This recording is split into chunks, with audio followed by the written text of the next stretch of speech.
Comment connaître la volonté de Dieu? Tu te poses cette question en ce moment, peut-être parce que tu es face à une décision très importante pour ta vie.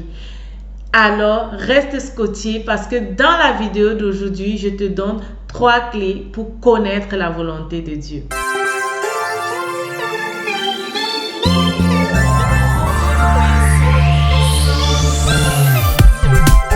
Salut, bienvenue à cette nouvelle vidéo, bienvenue à quelques minutes d'encouragement. Je suis très contente que tu prennes de ton temps pour regarder cette vidéo aujourd'hui. Je suis Myriam Tapso et je suis ta motivatrice spirituelle en ligne. Sur cette chaîne, je partage avec toi les clés et les astuces qui vont te permettre de vivre une vie chrétienne épanouie sur cette terre. Alors, si tu es là pour la première fois, je t'invite à faire 2 choses. La première, c'est de t'abonner pour recevoir les informations relatives aux publications que je fais ici. Et la deuxième, c'est de télécharger gratuitement ton livret, les clés à savoir pour une vie de couple réussie. Alors aujourd'hui, nous parlons de connaître la volonté de Dieu. La volonté de Dieu est capitale. Lorsque tu es chrétien et que tu veux réellement vivre une vie épanouie, tu as besoin de marcher dans la volonté de Dieu pour toi.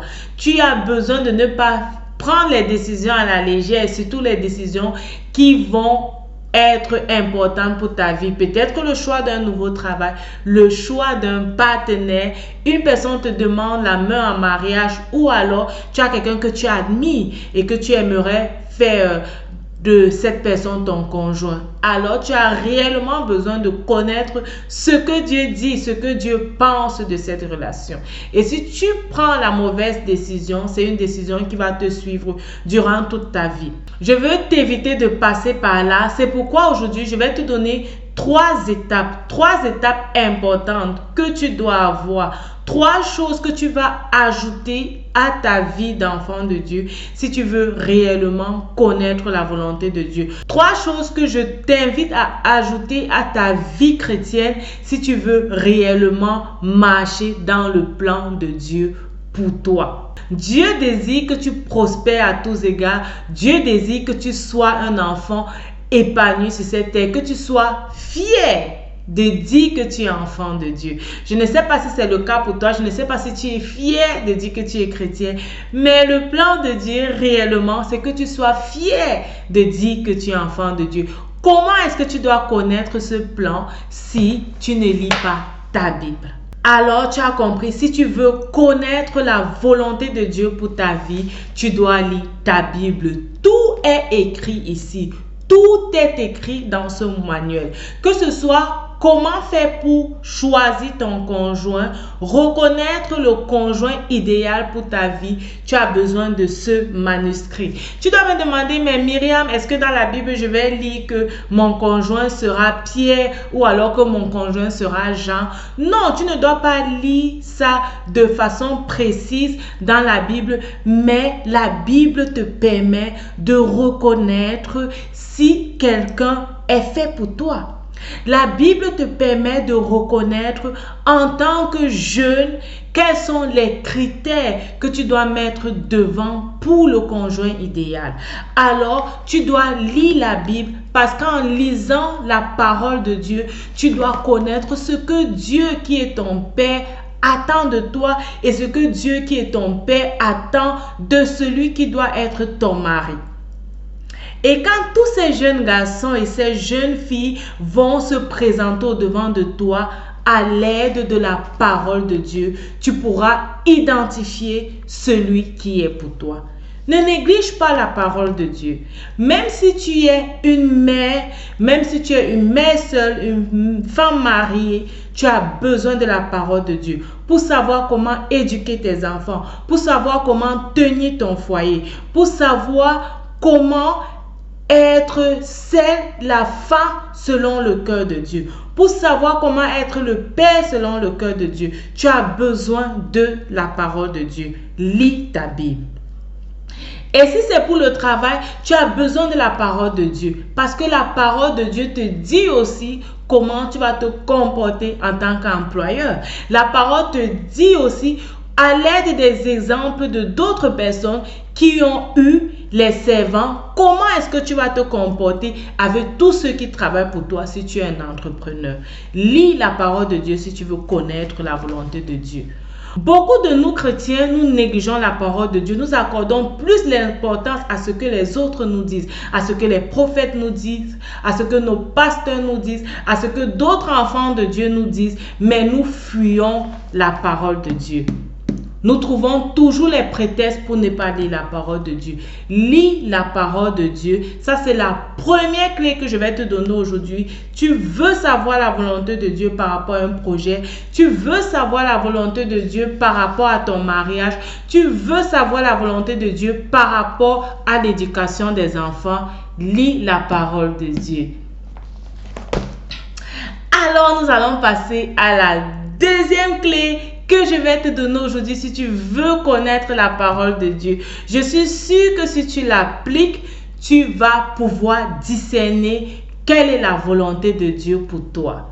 Et quelle est cette chose? C'est la prière, c'est la prière, c'est la prière. La prière, c'est le moyen efficace pour communiquer avec Dieu. Lorsque tu pries, en fait, tu parles avec Dieu. Ce n'est pas un monologue, ok? On a eu l'habitude que quand on veut prier, on vient, on dit ce qu'on veut dire rapidement et dès qu'on a dit Amen, on se lève déjà pour partir. Non. Prends du temps dans la prière. Applique-toi dans la prière. Prends du temps pour causer avec Dieu, ok? Crée ces dîners de tête à tête avec Dieu. Pendant ces moments, viens et parle à Dieu. Viens, laisse-lui savoir les désirs de ton cœur. Il y a une stratégie pour prier, une stratégie aussi que Jésus nous a montré comment prier, ok? Il y a cette stratégie-là, on pourra en parler encore dans le détail. Mais lorsque tu pries, prends réellement du temps pour venir apprécier Dieu, pour venir le contempler et dis-lui également les désirs de ton cœur. Quand tu connais appliquer cette première clé, tes prières se transforment en autre chose. Parce que lorsque tu pries maintenant, tu pries par rapport à ce qui est écrit ici. Et oui, tu t'appliques sur la parole de Dieu pour prier. Tu ne pries plus seulement selon tes besoins. Tu ne pries plus seulement selon tes désirs. Tu ne pries plus seulement selon tes attentes. Mais tu commences à prier selon les attentes de Dieu pour toi. Ok, l'Esprit de Dieu va venir commencer à te diriger par rapport au logos que tu as lu, la parole écrite. L'Esprit de Dieu va venir te donner le réma de ces paroles-là. L'Esprit de Dieu va venir te révéler la parole par rapport à ta situation, par rapport à ce sujet que tu veux amener auprès de Dieu. L'Esprit de Dieu va venir commencer à intercéder avec toi, à prier avec toi. Et là, tu vas connaître la parole de Dieu. Parce que les prières que tu vas commencer à monter à Dieu seront les prières inspirées selon la parole de Dieu, selon la volonté de Dieu pour toi. Ce sera des prières qui seront inspirées selon la volonté de Dieu pour toi. Et tu vas te rendre que tu commences à demander à Dieu ce qu'il veut pour toi. Et tu vas distinguer quelle est sa volonté, de quels sont tes désirs. Tu veux connaître la volonté de Dieu pour cet homme qui t'a demandé un mariage et tu te dis, oh, ok, est-ce que je l'accepte? Est-ce qu'il est mon conjoint? Est-ce qu'il est celui réellement avec qui je vais faire ma vie? Amène ce sujet dans la prière. Va dans la prière, prie, invoque Dieu par rapport à cela. Qu'est-ce que la Bible te dit sur l'homme idéal? Prie selon cette parole et Dieu te révélera s'il est ton mari ou pas. La troisième chose que tu vas faire pour connaître si c'est la volonté de Dieu pour toi, c'est d'écouter, ok? Prends le temps d'écouter Dieu. Prends le temps d'écouter Dieu. Tu dois écouter ce qu'il te dit. Pendant que tu pries, pendant que tu lis la Bible, tu dois écouter ce que Dieu te dit. Et aussi, lorsque tu es en route, tout au long de la journée, pendant toute cette période où tu t'attends à Dieu, tu dois être disposé pour l'écouter.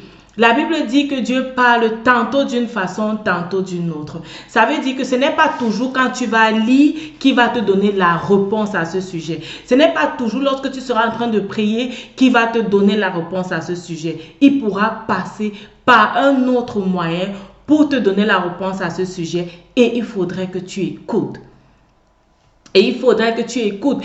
Si je prends l'exemple toujours de cette demande en mariage, tu es en face de Pierre qui te demande la main et tu ne sais pas si c'est lui. La Bible, qui est la parole de Dieu, te dit que tu ne dois pas te mettre sur un joug étranger. Tu dois avoir pour mari quelqu'un qui craint Dieu comme toi. Alors, lorsque tu vois Pierre, tu te rends compte, ok, c'est quelqu'un qui prie, c'est quelqu'un qui lit la Bible et tout. Pourtant, c'est vraiment quelqu'un qui fait du show. Parce qu'il a compris que toi, tu es chrétienne et pour t'avoir, il faudrait réellement qu'il fasse cette vie-là. Qu'il te montre qu'il est quelqu'un qui prie, qu'il te montre qu'il est quelqu'un qui lit la Bible. Tu vas aller avec lui dans la prière et lorsque tu vas prier, l'Esprit de Dieu va continuer à te convaincre de dire, Seigneur, que ce soit ta volonté, non pas ma volonté. Seigneur, ouvre mes yeux spirituels afin que je puisse voir ce Pierre s'il est vrai dans tout ce qu'il fait. Et un jour, vous seriez ensemble dans une rencontre et il va mentir à un ami, peut-être de qui tu es, ou bien il va mentir, donner un mensonge vraiment que toi-même tu sais que un enfant de Dieu ne peut pas accepter, ou un mensonge que toi-même tu t'étais dit que non, si quelqu'un fait ça devant moi, je ne peux pas accepter. Et l'Esprit de Dieu va attirer ton attention par rapport à ça. Ok? Il va te dire, ma fille, rappelle-toi, tu avais dit que ceci était un no-go pour toi. Et voici ça qu'il a appliqué. Là, directement, Dieu t'a parlé dans cette situation, ok? Tu as besoin d'écouter. Tu as besoin d'écouter. Il va ouvrir tes yeux. Il va te montrer certaines choses. Peut-être les choses auxquelles toi-même tu ne t'attendais pas. Mais tu as besoin d'écouter, d'être attentif. Lorsque tu cherches la volonté de Dieu par rapport à un sujet, dispose-toi réellement durant cette période pour écouter Dieu. Laisse les distractions de côté, ok? Laisse toutes ces choses qui te distraient de côté. Dispose-toi, même s'il faut entrer dans la prière, le jeûne et la prière. Le plus important, c'est que tu écoutes ce que Dieu te dit par rapport à ça. Que tu reconnaisses si c'est sa volonté ou pas. Alors, tu as besoin d'écouter, tu as besoin d'être attentif, tu as besoin de recevoir cet indice-là que Dieu va te donner. Je désire que tu sois un chrétien ou une chrétienne qui a cette communion avec Dieu, qui connaît, reconnaître la volonté de son Père. Alors, tu as besoin de lire la parole de Dieu pour cela, passer du temps dans la méditation, passer du temps dans la prière et aussi développer ton oreille spirituelle pour écouter ce que Dieu te dit. Rappelle-toi, ta vie c'est un don de Dieu et la façon dont tu la vis, c'est un don que tu fais à Dieu. Que Dieu te bénisse et on se dit à la prochaine pour une nouvelle vidéo. Surtout, n'oublie pas de t'abonner, de liker et de partager la vidéo autour de toi. Porte-toi bien. Bye bye.